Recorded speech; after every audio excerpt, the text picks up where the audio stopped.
Good morning everyone, it's Chandrakala here. Today we will see our work energy theorem. I have already given a little idea about that.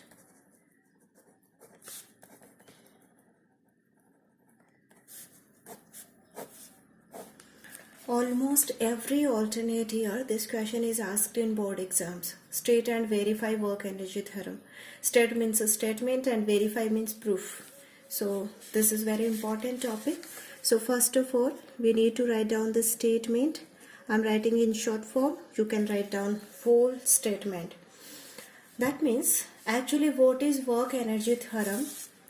If a body is moving with a velocity v, if a body is moving with a velocity v, and if we apply a force on the body in the same direction, then what will happen?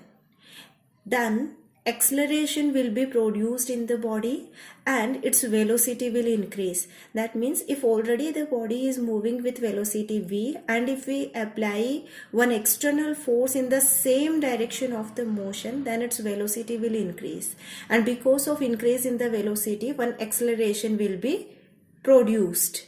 That means when the velocity will increase, its kinetic energy will also increase, because we know that kinetic energy is equal to half mv square.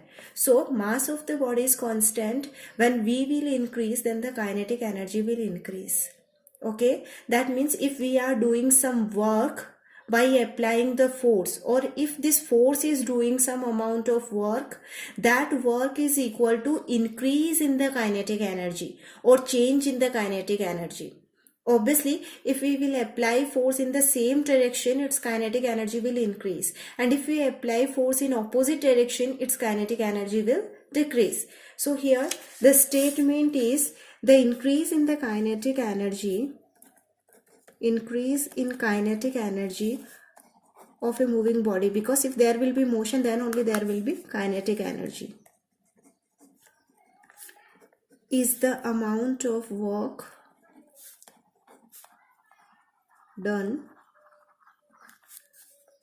by a force F acting in the direction of velocity, acting in the direction of moving body or velocity, that means in which already it is moving body. So this is the statement of the work energy theorem. What important things we are having here is increase in kinetic energy, work done in the direction of the motion. These three terms are important here. That means if the body is already moving with a velocity, if a force is applied on the body in the same direction, then it will increase its kinetic energy, and this increase in kinetic energy is equal to amount of work done. So from there we can say that amount of work done is equal to increase in kinetic energy. See, here we have considered that the force is applied in the same direction, so we are talking only about increase in kinetic energy or change in kinetic energy. This is our work energy theorem. Okay, now we will see obviously its proof, that is its verification. Suppose a body of mass m is initially moving with a velocity u, initial velocity is u, and we have applied a force in the direction of the motion, and because of that force the acceleration produced is a, and the velocity is increased from u to v, and the displacement covered by the body is s. These all things are familiar. M is the mass of the body, u is the initial velocity, F is the force applied in the direction of the motion, A is acceleration which is producing because of increase in the velocity, and the final velocity has become v. Initial velocity was u. Now after applying the force, the velocity has increased and it has become v, and the displacement cost is s. Here again we are talking about work. So we know that work done is equal to F into S. From all these given data, we know that F is equal to ma, mass into acceleration, because acceleration produced is a. Now we want S. To find out S, we will use again our one of the equation of motion, that is V square is equal to U square plus 2AS. In this condition, it will be as it is because our initial velocity is U, final velocity is V, and acceleration is producing, so the sign will be plus itself, 2 is constant, and the displacement cost is S. So we got here V square is equal to U square plus 2AS. From here we will calculate value of S. That is V square minus U square is equal to 2AS. From here S is equal to V square minus U square upon 2A. Okay. So this is equation number, let it be 1. This is equation number 1. This is 2 and this is 3. Then putting the value of F and S. Putting equation 2 and 3 in equation 1. That means we want work done, and that work done is equal to W is equal to F. Equation first is F, that is equal to, once I write F and F into S, that is equal to MA from here, and S is equal to into V square minus U square upon 2A. Right? This is amount of work done. A cancel out. From here now we got W is equal to 1 by 2. Okay, 1 by 2. M, okay, M, V square minus U square. Okay. Now W is equal to 1 by 2 M V square minus 1 by 2 M U square. Am I right? See carefully. We have multiplied this V and U by half mv square. So it is 1 upon 2 mv square minus 1 upon 2 mu square. We know that v was the final velocity and u is the initial velocity. That means this is final kinetic energy. This is kinetic energy final and this is kinetic energy initial. That means initially it was having some kinetic energy. When we applied a force in the direction of the motion, then its kinetic energy has been increased. So the amount of work done is equal to final kinetic energy minus initial kinetic energy. That is equal to change in kinetic energy or increase in kinetic energy. So that means, have we derived our work energy theorem? Yes. That is known as work energy theorem. Once again we will see work energy theorem state that if a body is moving with velocity v, and if we apply a force in the direction of motion of body, then its kinetic energy increases because its velocity increases. And because of increase in velocity, there is an acceleration. So the amount of work done is equal to increase in kinetic energy or change in kinetic energy. For derivation, we have considered, let us suppose a body of mass m, which is initially moving with a velocity u, and we have applied a force in the direction of the motion because of which its velocity, final velocity has become v, and because of this increase in velocity there is an acceleration which is equal to a, and the displacement covered by the body is s. Okay, so we know that work done is equal to F into S. Here mass is m, acceleration is a, so F is equal to ma, but we still need S, and for S we will use one equation of motion, that is v square is equal to u square plus 2as.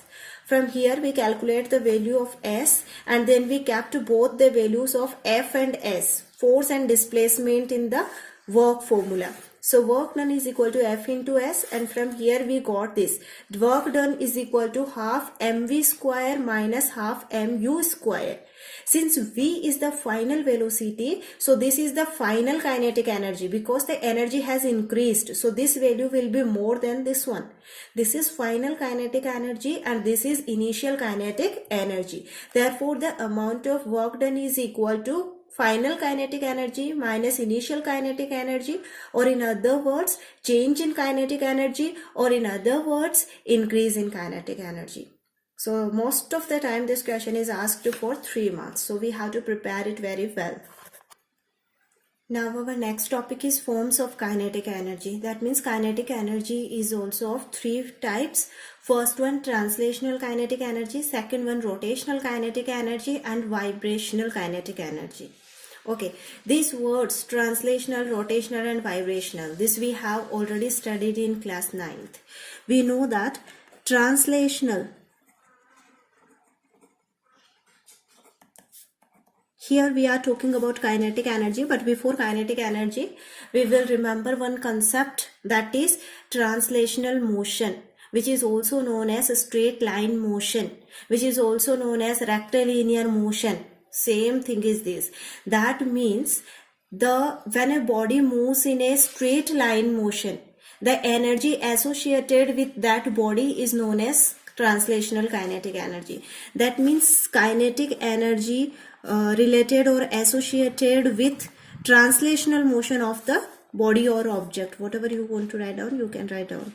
Translational or straight line motion of body, that is known as translational kinetic energy, because we are talking about motion. That means the body is moving in a straight line, and if the body is moving, that means obviously it is having some velocity, and if it is having velocity and mass, that means it will also have kinetic energy. So that is the first one, that is the translational kinetic energy. A lot of examples are there. That means a car moving in a straight line motion, a person or a student moving in a straight line motion.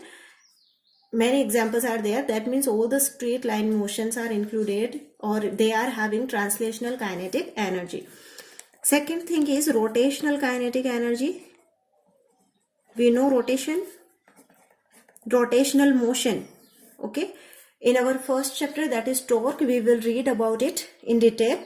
Here rotational means the body is rotating about an axis, that is known as rotational motion, and kinetic energy associated with rotational motion is known as rotational motion of the body is known as rotational kinetic energy. That means if the body is revolving around about an axis, that means moving means it is having some velocity, that means it will have kinetic energy, and that kinetic energy is known as rotational kinetic energy. Okay, and the example is the diatomic or triatomic or any polyatomic molecule, because we know that they rotate about their own axis. That means they rotate about one axis, from where we get the concept of spin, that is spin quantum number. So that is the example of rotational kinetic energy. And even Earth is also rotating. That can also be the example of rotational kinetic energy. That means Earth is also having a large amount of rotational kinetic energy. And the third one, that is the last one, is vibrational kinetic energy. We know that we have studied in chemistry and even in physics also. When we studied the phases of matter, then we have seen that any of the atom, that can be the atoms of an element or molecule, they are never in a state of rest. They are always in a vibrational state. And if we will discuss about very closely packed atoms or molecules, that is solids, they cannot move from one place to another, but still they are vibrating at their own position. That means they are doing to and fro motion. This we have studied and learned in the phases of the state, phases of the matter. So that means if a body is doing to and from motion means, suppose this is the atom or molecule, suppose this is an atom. To and from means it is moving in this direction, then coming back to this direction, then moving in this direction, and then coming to back original direction. It can vibrate horizontally as well as it can also vibrate vertically. That means initially it will move in this direction, then come back here, then move like this, and then move here. This is known as to and fro motion. That means that particular atom or molecule is vibrating. And in solids we know that the atoms and molecules are not free to move from one place to another, but still they vibrate at their own position. That means where they are. In liquids the atoms are a little free, so they can move here and there, and in gases they can very freely move. So that is known as vibrational energy. That means the kinetic energy which is associated with vibration or to and fro motion of any object is known as vibrational kinetic energy. Here also you can take example of even your polyatomic molecule, or even if you will stretch a string or a rope, between two fixed stands, and if we will pull this from there, from here, anywhere, after leaving that, this string will start vibrating. It is also having vibrational kinetic energy. So these are the three forms of kinetic energy, that is translational kinetic energy, rotational kinetic energy, and vibrational kinetic energy. Any particular body can have one form of kinetic energy, any two form of this kinetic energy, and can also have all the three forms of kinetic energy. Because if you will see a cricket ball moving, sometimes when the cricket ball is, suppose this is the ball, it is moving in this direction, that means it is actually doing translational motion, but along with that it's possible that the ball is also spinning, it is moving like this, that means it is also having rotational energy. So it is possible that a single body can possess more than one form of kinetic energy, even it can have all the three forms of kinetic energy. Okay, so this is about the kinetic energy. Now we will see some difference between potential energy and kinetic energy. Whenever we will see the difference, then first of all we will write its definition. And we know the definition of potential energy. Potential energy is the amount of energy possessed by a body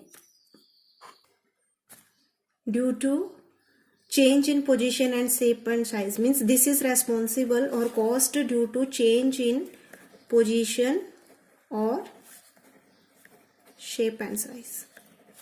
And we know that the kinetic energy is the energy possessed by a body due to state of motion. Due to state of motion. This is the first difference, that is the definition. And second difference is, we know that both these are equal to amount of work done. So this is equal to amount of work done in bringing the body to its changed state. Bringing the body to its changed state. Whereas this is amount of work done by a body, work which a body can do before coming to rest. Before coming to rest. That means, see, this we have already seen. That means if we are applying force on a non-rigid body, then deformation take place. That means change in its shape and size take place, and that applied work done or force is stored in the form of the potential energy. So it is equal to that amount of applied work done. Whereas this is the amount of work which a body can do before it comes to rest. That means if a stone is thrown towards a glass of a window, then initially when the stone was thrown, it was given some amount of kinetic energy. So it was moving because of that kinetic energy. As soon as it will come in contact with the glass of the window, then it will transfer its kinetic energy to the glass of the window. That means the glass molecules. And since the glass molecules were closely packed and they were at rest, so they cannot do anything with that kinetic energy. That means because of kinetic energy, they cannot move. So the molecules or the glass of the window has broken down because of that transferred energy by the stone. And now since the stone has transferred all its energy, so the stone will come to rest.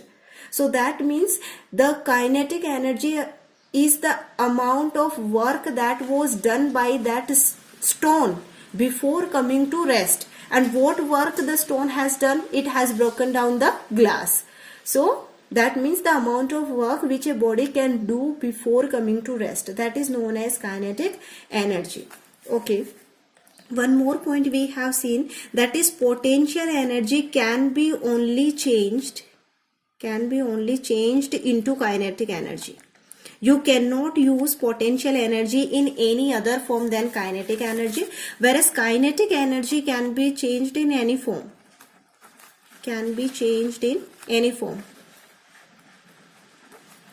Any form. That means hydro or sound or heat or whatever.